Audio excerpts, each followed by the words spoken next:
Larger than life experience మనకి ఎప్పుడైనా కలగాలి అని అంటే మనం థియేటర్స్కి వెళ్ళి మాత్రమే ఈయన సినిమాలు చూడాలి. ఈ మధ్య కాలంలో లాస్ట్ ఒక డెకేడ్గా మనం పాన్ ఇండియా సినిమాస్ అనే పదం తరచుగా వాడుతున్నాం. బట్ పాన్ ఇండియా సినిమాలకి ది ఓజీ డైరెక్టర్ అని మాట్లాడాలంటే అది కేవలం శంకర్ గారి పేరు మాత్రమే మనందరికీ వస్తుంది. సో గట్టిగా చప్పట్లతో శంకర్ గారిని వేదిక మీదకి ఆహ్వానించవలసిందిగా రిక్వెస్ట్ చేస్తున్నాం. ఒక జెంటిల్మెన్ కానివ్వండి, అపరిచితుడు కానివ్వండి, రోబో కానివ్వండి, ఆయన నడుస్తూ వస్తుంటే ఆయన ప్రతి ఒక్క సినిమా కూడా మనందరికీ గుర్తొస్తుంది. Waiting to hear from Shankar గారు. ఇక్కడ వచ్చిన మీడియా వాళ్ళు అందరికీ నమస్కారం. భారతీయుడు తీసేటప్పుడు నేను సీక్వెల్ తీస్తానని ఒక్క థాట్ కూడా లేదు. ఆ పిక్చర్ రిలీజ్ అయిన తర్వాత every year every day news paper చూస్తే ఇక్కడ లంచం, అక్కడ లంచం, ఇక్కడ ఇంత తీసుకున్నారు, ఇక్కడ అంత అడిగారు, చాలా కామన్ మ్యాన్ సఫర్ అయ్యారని న్యూస్ అది కాన్స్టెంట్గా ఉంది. ఎప్పుడు ఈ న్యూస్ చూస్తే నా మైండ్లో వచ్చేది సేనాపతి భారతీయుడి క్యారెక్టరే. ఇప్పుడు ఆయన వస్తే ఎలా ఉంటుంది ఆ థాట్ వస్తూ ఉంది. అది 2.0 టైంలో ఒక స్టోరీగా బాగా ఫామ్ అయింది.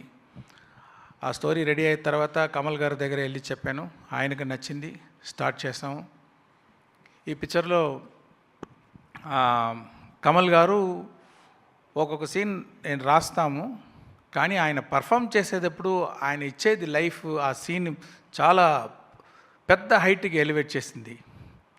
ఆయన స్క్రీన్ ప్రెసెన్స్, ఆయన పర్ఫార్మెన్స్ తోటి మంచి లైఫ్ ఇచ్చారు ఈ పిక్చర్కి.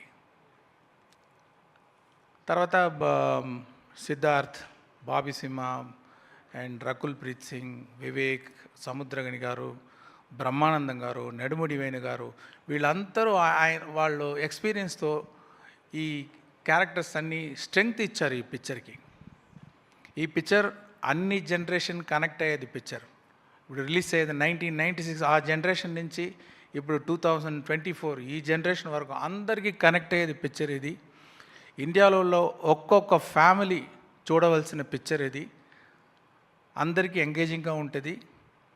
తర్వాత ఈ పిక్చర్ చూసిన ఒక్కొక్కరికి ఇంటికి వెళ్ళేటప్పుడు ఒక థాట్ వస్తుంది, థింకింగ్ వస్తుంది అని నమ్ముతున్నాను నేను. ఈ పిక్చర్లో పనిచేసేది ఒక్కొక్క టెక్నీషియన్ కోసం ఈ పిక్చర్ చూడొచ్చు. అనిరుద్ మ్యూజిక్, సాంగ్స్ కోసం, రవివర్మన్ సినిమాటోగ్రఫీ కోసం, ముత్రాజ్ ప్రొడక్షన్ డిజైన్ కోసం, శ్రీకర్ ప్రసాద్ ఎడిటింగ్ కోసం, విఎఫ్ఎక్స్ శ్రీనివాస్ మోహన్ కోసం ఒక్కొక్కరికి చూడవచ్చు. వాళ్ళందరూ అంత మంచి బెస్ట్ ఎఫర్ట్స్ ఇచ్చారు. ఈ పిక్చర్ని భారతీయుడు వచ్చేటప్పుడు సపోర్ట్ చేసిన మీడియా మీ అందరినీ కోరుకుంటున్నాను, ఈ పిక్చర్ కూడా సపోర్ట్ చేయండి. ఇది రిలీజ్ చేస్తున్న సురేష్ బాబు గారికి నా థ్యాంక్స్ అండి. Thank you. Thank you so much sir. We're very happy to hear from you. And భారతీయుడు 2లో మనం ఎక్స్పెక్ట్ చేయాల్సింది ఏంటి అని అంటే, ఇప్పుడే నాకు కూడా తెలిసింది 22 రాష్ట్రాల్లో ఉన్నటువంటి ఈ ప్రాబ్లమ్స్ అన్నిటినీ కూడా ఈ సినిమాలో అడ్రస్ చేయబోతున్నారు.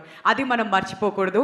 మనం రెగ్యులర్గా ఫీల్ అవుతుంటాం, అరే మన సొసైటీలో ఎన్ని ప్రాబ్లమ్స్ ఉన్నాయి. హే ఆల్, నేను మీ సుమంత్ని. Please subscribe to India Glitz Telugu. Hi, this is Ravinder. Please subscribe India Glitz Telugu. Hi guys, నేను మీ Varshini. Please do subscribe to India Glitz Telugu. Hi, this is Nirupam. Please subscribe to India Glitz Telugu. Hi viewers, నేను మీ Shashank. Please subscribe to India Glitz Telugu. Hello guys, నేను మీ Annie. Please do subscribe to India Glitz Telugu.